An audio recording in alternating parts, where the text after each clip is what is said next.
Today, I authorized the Armed Forces of the United States to begin a limited military action in Libya in support of an international effort to protect Libyan civilians. That action has now begun. In this effort, the United States is acting with a broad coalition that is committed to enforcing United Nations Security Council Resolution 1973, which calls for the protection of the Libyan people.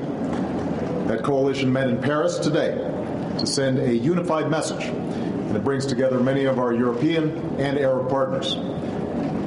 This is not an outcome that the United States or any of our partners sought. Even yesterday, the international community offered Muammar Gaddafi the opportunity to pursue an immediate ceasefire, one that stopped the violence against civilians and the advances of Gaddafi's forces. But despite the hollow words of his government, he has ignored that opportunity. His attacks on his own people have continued. His forces have been on the move, and the danger faced by the people of Libya has grown. I am deeply aware of the risks of any military action, no matter what limits we place on it. I want the American people to know that the use of force is not our first choice, and it's not a choice that I make lightly.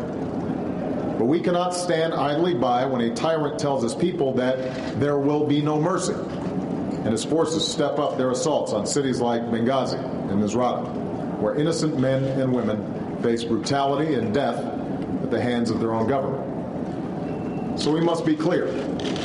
Actions have consequences, and the writ of the international community must be enforced. That is the cause of this coalition.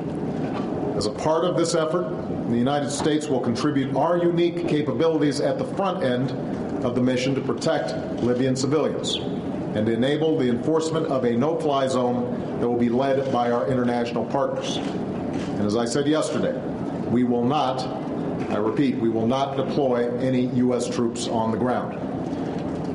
As Commander-in-Chief, I have great confidence in the men and women of our military who will carry out this mission. They carry with them the respect of a grateful nation. I'm also proud that we are acting as part of a coalition that includes close allies and partners who are prepared to meet their responsibility to protect the people of Libya and uphold the mandate of the international community. I've acted after consulting with my national security team and Republican and Democratic leaders of Congress. And in the coming hours and days, my administration will keep the American people fully informed.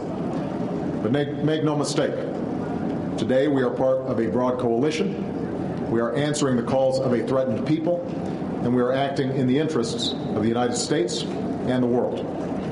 Thank you very much.